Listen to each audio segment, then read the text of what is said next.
Amis des sondes différentielles, bonjour. Bon, j'ai eu un petit problème hier, ce qui fait que j'ai pas, j'ai rien pu faire quasiment d'intéressant de la journée, mais enfin bon. C'est la vie qui veut ça, toujours est-il que je tiens ma promesse et que, avant de vous présenter CP096, qui est ce projet de sonde différentielle, on va dire, facile à faire, low cost, eh ben, je vais vous présenter aujourd'hui les amplificateurs d'instrumentation et on va voir que je ne fais pas pour rien, que c'est un sujet qui est lié. Alors, regardons ça. Pour commencer, je voudrais rappeler les principaux avantages de ce qu'on appelle les mesures différentielles. Alors, il y en a plusieurs, mais enfin, on va parler de deux principalement. Un qui est l'immunité au bruit, et l'autre qui est cette notion de référence flottante. Alors, l'immunité au bruit, c'est quoi? Si à un moment donné, on relie une source de signal ici avec un appareil, et qu'on le fait, je veux dire, avec un fil simple, on peut comprendre que si à un moment donné, il y a un parasite qui se fait sur le fil, eh ben, on le retrouve ici à la sortie. L'idée ici de faire de la mesure différentielle, c'est d'utiliser deux fils, qui sont donc pas référencés par rapport à la masse, quelque part, et de mettre dessus le signal utile en opposition ici de phase. On le voit ici, par exemple, avec un créneau, mais ça marche aussi avec n'importe quel signal. Et comme ici, l'amplificateur, il fait la différence entre les deux, eh ben, on retrouve ici bien le signal. Par contre, imaginons qu'à un moment donné, il y a un parasite qui affecte les fils, vu qu'ils sont ensemble, même souvent torsadés ensemble, on voit que le parasite, lui, il est en phase. Ce qui fait que, imaginons que ça rajoute 1 volt sur chaque fil, 1 volt moins 1 volt, ça fait 0, et donc le bruit ici n'apparaît pas en sortie. C'est vraiment quelque chose qui est très très utilisé pour beaucoup de sortes de signaux. On retrouve ça en audio, bien sûr. On retrouve ça, bien sûr, sur des liaisons informatiques, logiques, qui sont différentielles. On retrouve ça, comme on va le voir, dans des mesures, des choses comme ça. Donc ça, c'est vraiment quelque chose qui est déjà très intéressant, quelque part, et ça élimine aussi, par exemple, les fameuses boucles de masse ou de choses comme ça, dans la mesure où on voit que le signal ici passe dans les deux fils et il n'y a que ça qui passe, il n'y a pas d'autres références. La deuxième intérêt, c'est d'avoir des références flottantes. J'en ai souvent parlé. Un oscilloscope, par exemple, il est référencé par rapport à la masse. Donc imaginons ici un pont diviseur comme ça. Je peux très facilement mesurer la tension ici entre la masse et ici ce point-là, vu qu'il est commun. Mais si je veux mesurer ici la tension au bord de cette résistance-là, eh ben, je vais être embêté. Pourquoi? Parce que si je mets la masse de mon oscillo ici, on voit que je court-circuite cette résistance-là et ça marche pas. Avec une mesure différentielle, je n'ai plus du tout à m'occuper de la référence commune et je peux très bien mesurer aux bornes de cette résistance-là, j'aurai 90 volts. Aux bornes de celle-là, j'aurai 0,9 millivolts. Aux bornes de celle-là, j'aurai 9 volts. Alors pourquoi j'ai pris aussi cet exemple ici de 0,1 ohm?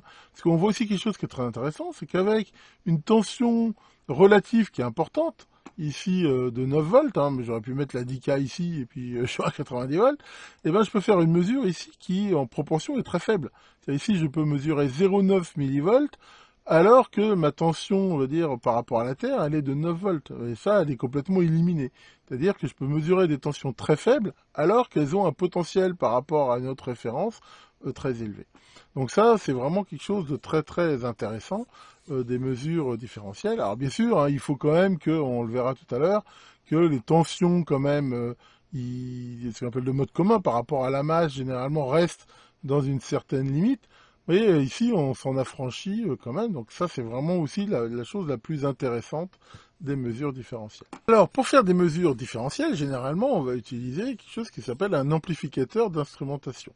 On va voir que c'est un appareil, un dispositif qui est justement spécialement fait ici pour mesurer des tensions justement différentielles. Et le schéma qu'on retrouve le plus souvent à base d'ampli-op, c'est celui-là. C'est vraiment le schéma, on va dire, ici de base.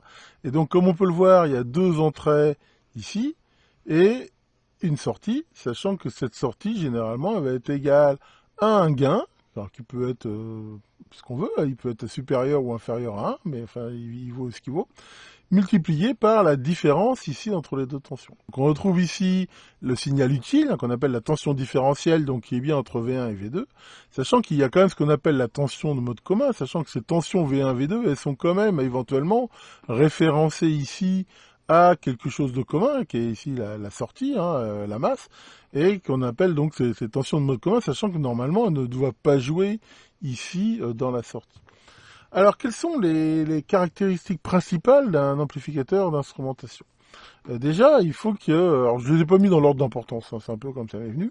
Il y a la grande dynamique ici de mode commun, c'est-à-dire que justement, les tensions ici peuvent être, je veux dire, relativement... enfin, un espace de jeu, quelque part, très grand par rapport à la tension ici de mode commun. Par exemple, ici, je pourrais dire, je sais pas, moi, si ça va jusqu'à 200 volts, ça veut dire que même si je mesurais 1 millivolt, mais un signal qui est à 200 volts par rapport à la masse, eh ben je pourrais, mais je pourrais aussi toujours mesurer mon millivolt par rapport à une tension qui est de 0,1 volt par rapport à la masse. Ou même, pourquoi pas, commune ici par rapport à la masse. Donc ça, c'est vraiment quelque chose qui est important, hein. Donc ça va être justement la tension de mode commun maximum ici, admissible par l'ampli. Après, justement, la bonne réjection du mode commun, c'est quelque chose qu'on va retrouver énormément, hein, le CMMR, hein, le Common Mode Rejection Ratio, qui dit que justement, il n'amplifie bien que la différence. Alors, on verra que pour la mesurer ou pour la régler, hein, généralement ce qu'on fait, bah, on relie ensemble V1 et V2, et on met une tension justement qui varie par exemple par rapport à la masse. Dans la mesure où V1 et V2 sont reliés, on doit retrouver ici une tension toujours égale à 0.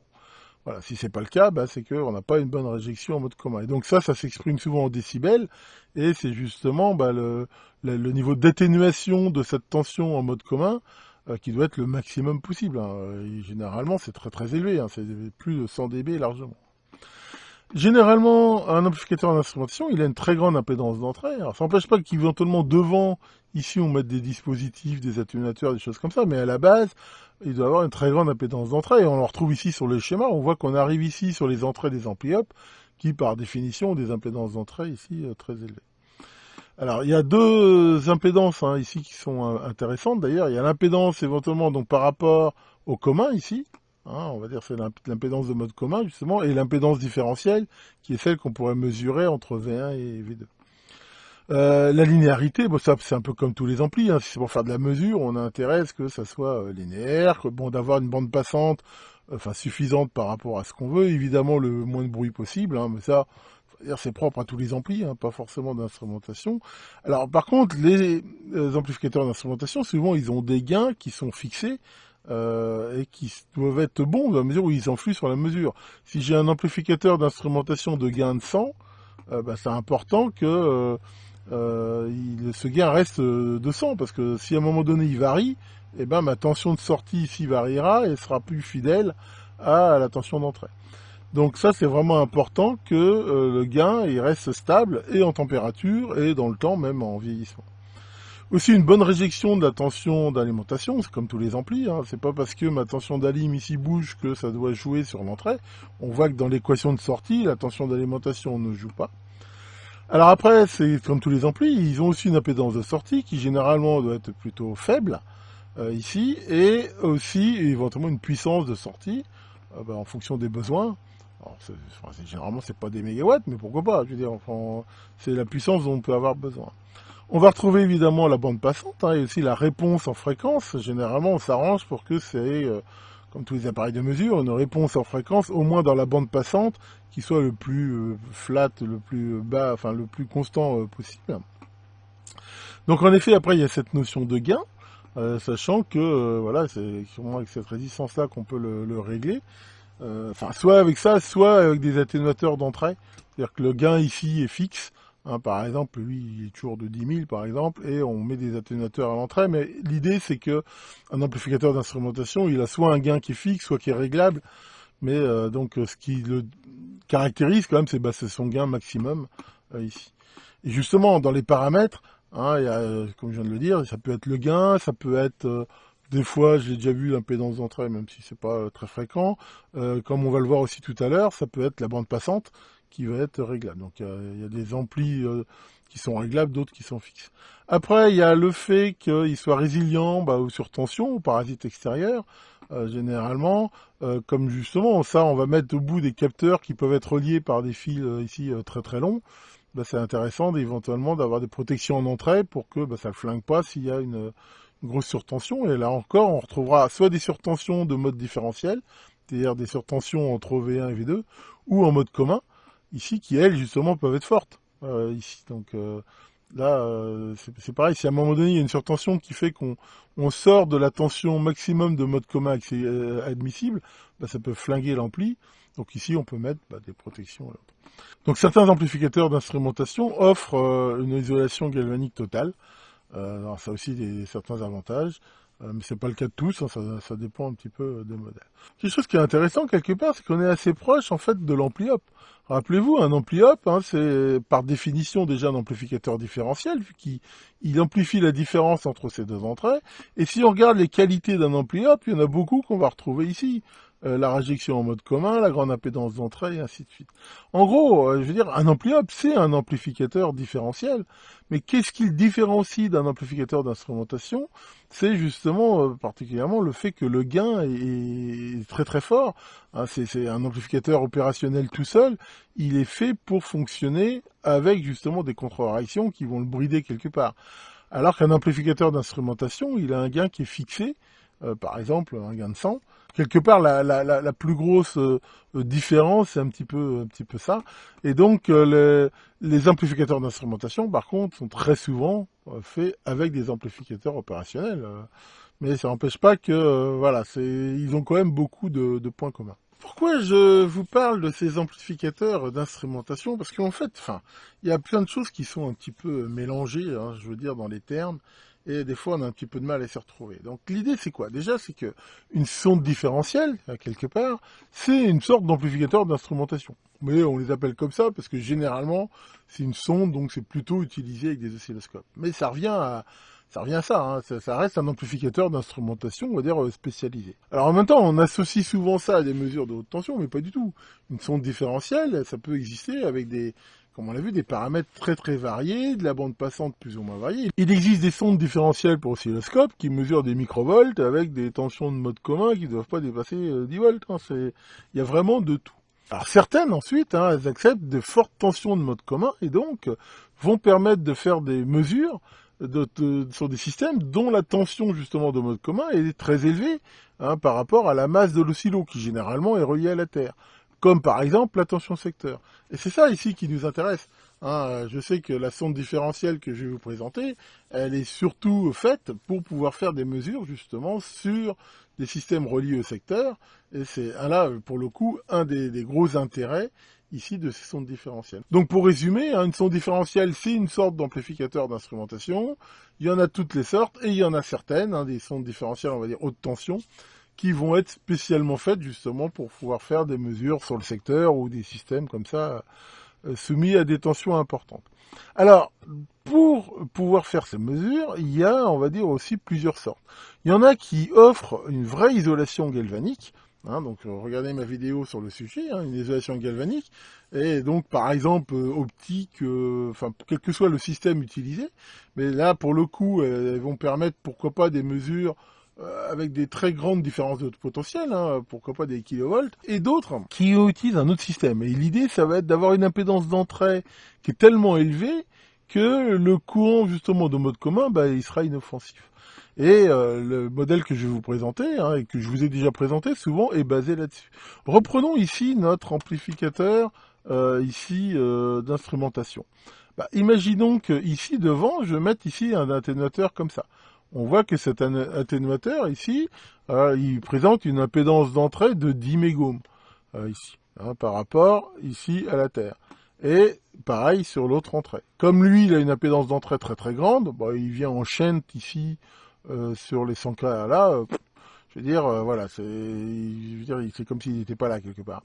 Donc ici, on voit que notre amplificateur différentiel, il a une impédance d'entrée de mode commun, c'est-à-dire par rapport à la Terre ici de 10 mégohms, et en mode différentiel, la somme des deux, de 20 mégohms. Alors, qu'est-ce qui se passe si maintenant on fait des mesures avec? Justement, ici je vous ai mis des tensions alternatives, donc RMS, et les tensions crête et le courant qu'on va mesurer. Donc si je mesure avec une sonde comme ça, une tension de 10 volts RMS, ça fait 14 volts crête, ça me fait un courant ici de 1,4 microampères. C'est vraiment minimum. Et je vous ai mis différentes tensions, et celle qui nous intéresse le plus, que j'ai souligné ici, c'est si je fais des mesures sur le secteur, bah, j'ai 240 volts RMS, hein, ce qui nous donne du 340 volts crête. Bon, j'ai arrondi, hein, mais je veux dire, ici, et si on regarde, ça fait 34 microampères. 34 microampères. Ça veut dire que si à un moment donné, sur une sonde comme ça, j'utilise ça sur mon oscilloscope, c'est-à-dire que ça, c'est réellement relié à la sonde de mon oscilloscope, quand je vais mesurer ici la tension du secteur directement, eh ben, je vais avoir au pire 34 microampères qui vont passer ici dans la Terre quelque part. Honnêtement, c'est pas la mort du tout. Je veux dire, voilà, c'est pas dangereux, je veux dire, pour un être humain, ça va peu perturber, et ça va permettre donc de faire ces mesures ici sans passer par une isolation galvanique. Et comme je l'ai déjà expliqué, faire une isolation galvanique, c'est très compliqué. C'est beaucoup plus facile de faire une sonde avec une bonne bande passante, des bonnes caractéristiques, en utilisant ce système-là, qu'en faisant une vraie isolation galvanique. Alors qui des fois a plus d'avantages, mais c'est compliqué. Alors bien sûr, ça c'est vrai, le problème c'est que ça oblige à avoir des impédances d'entrée très importantes. Alors là j'ai pris 10 mégohms, il y en a beaucoup à la limite qui se limitent à 1, mais on peut aussi en mettre plus. Maintenant si je veux mesurer des kilovolts, au bout d'un moment, voilà, ça va avoir quand même certaines limites, et surtout ça limitera la tension différentielle que je peux avoir ici. Mais enfin bref, toujours est-il que c'est ça ici le principe. Donc ça, on peut en déduire quoi? Que n'importe quel amplificateur d'instrumentation, quelque part, en mettant devant l'atténuateur ici qui va bien, hein, et dans la mesure où on sait qu'on va limiter le courant en fait ici de mode commun à des valeurs acceptables, eh ben ça peut faire une sonde différentielle haute tension quelque part. Donc voilà. Hein, c'est juste pour info, le modèle que je vous présenterai, hein, CP0096, est basé ici sur ce principe-là. Maintenant, je vais vous présenter un vrai amplificateur d'instrumentation hein, pour voir un petit peu de façon pratique comment ça se présente. Alors, voilà par exemple un amplificateur d'instrumentation qui fait partie des amplificateurs d'instrumentation, comme j'ai déjà dit, qui sont réglables. C'est un amplificateur très connu, enfin maintenant qui est un petit peu, je veux dire, vieux. Hein. Je veux dire, il ne fabrique plus depuis quelques dizaines d'années. Hein. Ça fait partie de ces fameux tiroirs de la série TM500 que je vous ai déjà présenté et que je collectionne. Mais voilà, il est assez représentatif, hein, on va le voir, des amplificateurs justement d'instrumentation, sachant que derrière, le traitement qu'on peut en faire, hein, qu'on va récupérer ici à la sortie, ça peut être de visualiser sur un oscilloscope, ça peut être de mettre ça sur un convertisseur analogique digital pour pouvoir derrière faire des traitements informatiques, et ainsi de suite. Je dirais même maintenant, hein, dans ce monde où tout est digital, souvent les amplificateurs d'instrumentation, justement derrière, ils arrivent directement sur des systèmes de traitement de signaux, de façon à pouvoir après analyser, et ainsi de suite. Donc c'est utilisé énormément dans plein de choses dans l'industrie, sachant que le genre de capteur qu'on va pouvoir mettre ici, ça peut être de toutes sortes. Ça peut être de la température, des vibrations, des chocs, des sons, un petit peu tout ce qu'on veut. Donc qu'est-ce qu'on retrouve ici? On retrouve les deux entrées ici différentielles, hein, une plus et une moins. Donc celle-là, je veux dire, par rapport à la masse, elle va être inverseuse ici. Et on voit que chaque entrée, ici, on retrouve exactement ce qu'on a à l'entrée d'un oscilloscope. Hein, ici, on peut avoir soit un couplage continu alternatif, soit éventuellement le relier à la masse. Si je relie les deux à la masse, j'ai 0 en sortie, mais je peux très bien l'utiliser comme un amplificateur, je veux dire pas différentiel quelque part. C'est-à-dire que si je mets ici l'entrée inverseuse à la masse, et je mets juste un signal ici sur l'entrée plus, eh ben j'aurai en sortie un signal, je veux dire en phase ici, et ça va être un amplificateur, on va dire normal. Si j'attaque ici par l'entrée moins, ça sera pareil, mais ça sera juste inversé de 180 degrés. Et si je veux faire du vrai différentiel, j'attaque ici par rapport à ça. On voit que là, les entrées sont notées, 1 mégohm, 47 picots, donc c'est très proche des entrées d'oscilloscope. D'ailleurs, rien n'empêche ici de mettre des sondes d'oscilloscope x10 pour pouvoir faire des mesures. Donc ici, on a ce système-là, donc on a là la Terre. Alors c'est quelque chose que je n'ai pas parlé, hein, mais dans les mesures, quelque chose qui est très important, c'est ce qu'on appelle justement la garde. Hein. Souvent, ces câbles-là, différentiels, ils sont eux-mêmes blindés. Et c'est pareil, c'est peut-être assez sophistiqué. Hein. Il y en a même où le blindage est maintenu à la même tension que la sortie pour limiter les capas et tout ça. Enfin, il y a des fois des choses très très sophistiquées à ce niveau-là. Mais enfin, on va dire, voilà, ici, de base, on va dire...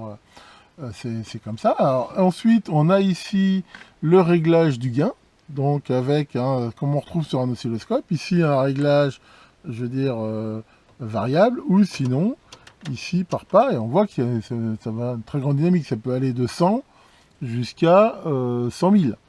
Alors, je ne sais pas si vous voyez, 100 000 c'est énorme. Donc ça va permettre ici de traiter des signaux potentiellement avec des différences très faibles, sachant qu'en même temps derrière on a encore un diviseur par 100. Donc en fait si je me mets ici en 100 divisé par 100, eh ben, je me retrouve avec un gain unité ici, mais sinon ben, je peux ici faire je veux dire, ce que je veux. Donc ça va être généralement utilisé plutôt donc, pour faire des mesures éventuellement de potentiel très très faible. Derrière, alors ça c'est pas propre à tous les amplificateurs d'instrumentation, mais celui-ci aussi permet ici d'avoir un différent filtre. Alors ça c'est vraiment utile quand on va mesurer justement certains transduceurs ou des capteurs, ou des choses comme ça, de pouvoir éventuellement mettre des filtres. Donc ici il y a un filtre passe haut et ici il y a un filtre passe bas, sachant qu'en combinant les deux, on peut faire un filtrage passe bande. Donc ici on choisit si la fréquence minimum c'est le continu. Ou éventuellement, bah voilà, on voit 0,1 Hz, 1 Hz, 10 Hz, jusqu'à 10 kHz. Et on a ici, pareil, un filtre, ici, passe haut. Donc ça va permettre éventuellement donc, d'éliminer certains parasites ou des choses comme ça. On voit là la possibilité, là, en DC offset, d'avoir un réglage fin et plus important de pouvoir en fait avoir un décalage en fait du zéro. Bon, ça sert dans certaines mesures, je ne vais pas m'étendre là-dessus. Et ça, c'est un réglage qui ne devrait pas exister normalement. Mais et pourquoi ils l'ont sorti? Parce que comme ils n'arrivent pas à faire qu'il soit trop stable, ça permet de le retoucher assez facilement. L'idée ici, c'est que normalement, quand on change de gain ici, ces step gains là, la tension ici, elle ne devrait pas changer, elle devrait toujours rester, par exemple, à 0. Or, c'est pas toujours vrai. Donc ça permet ici de le régler éventuellement. Mais bon, normalement on ne doit pas y toucher à ce truc là, mais généralement malheureusement on est quand même obligé de le retoucher de temps en temps. Donc voilà en gros typiquement un amplificateur ici d'instrumentation, sachant qu'on a aussi ici un voyant d'overrange qui veut dire que en fait on dépasse les capacités de la sortie. On voit qu'en sortie il peut fournir jusqu'à 20 mA et plus ou moins 5 volts. À un moment donné, je veux dire, c'est saturé, ça affiche ici ce voyant qui permet de voir qu'il faut diminuer le gain parce que ici, on sature. Donc voilà, alors bon, des amplificateurs d'instrumentation, il y en a plein de sortes, il y en a des circuits intégrés spécialisés, enfin, là c'est vraiment un exemple ici que je vous montre. Pour finir sur un exemple pratique, justement, on va utiliser cet amplificateur différentiel donc, pour faire une mesure de la tension secteur. Donc j'ai fait exactement ce que j'ai dit, c'est-à-dire qu'ici, bon là je l'ai isolé, mais à l'intérieur ici, il y a 3 résistances de 330K ici en série, dans chaque branche. Donc il y a ça ici et ça aussi sur l'entrée négative. Et j'ai mis une résistance de 10K. Donc là, ça me fait une impédance d'entrée donc de 1 mégohm sur chaque branche. En même temps, là, je l'ai réglé pour un gain unitaire. On voit 100 et ici divisé par 100. Et ici, j'ai mis ma sonde donc sur mon oscilloscope, sonde x10. Si on ramène ici sur l'oscillo, j'ai réglé ma sonde ici en x1000. Pourquoi? Parce qu'il y a les 100 d'atténuation de mes résistances, plus l'atténuation de 10 de la sonde. Et donc, si là, je branche la tension secteur, voilà, donc là, je mesure directement le secteur avec ce système-là, et comme on voit, il ne se passe rien, j'ai pas de disjonction, de choses comme ça. Pourquoi? Parce que c'est pareil, le courant ici est vraiment très faible, et là, je retrouve bien ici ma tension secteur, et si on regarde ici les mesures, j'ai bien du 663 volts pic-pic, qui correspond ici à du 326 max, et une fréquence de 50 Hz, donc c'est ce que je mesure bien ici le secteur. Donc voilà typiquement ici comment, donc avec un amplificateur d'instrumentation ici, je peux faire là une mesure d'assez haute tension en utilisant ici l'atténuateur qui va bien. Voilà pour cette vidéo un petit peu longue encore, je suis désolé. Et voilà, la prochaine, comme vous pouvez le voir, j'avance bien sur CP0096, mais j'ai perdu un peu de temps, mais là il faut encore que je fasse un beau boîtier, un beau schéma et tout. Donc j'espère vous présenter ça rapidement. Maintenant, est-ce que j'aurai le temps de le faire avant la fin de l'année? Je sais pas. Mais après tout, tout vient à point pour qui sait attendre. Tiens Maurice, ça va? Non, t'as pas l'air content encore. Qu'est-ce qui se passe? Avec Pincette, tu t'es fait avoir. Ah bah, qu'est-ce qui t'est arrivé encore? Elle t'a proposé une nouvelle position. Ah bah, c'est sympa, c'était quoi? La position de la moto. Et alors, pourquoi ça te plaît pas? Parce que t'as passé la nuit sur la béquille. Tu t'es fait avoir. Bon, allez, là-dessus, eh ben, je vais aller déjeuner. Je vous souhaite à tous une excellente journée et à très bientôt pour de nouvelles vidéos.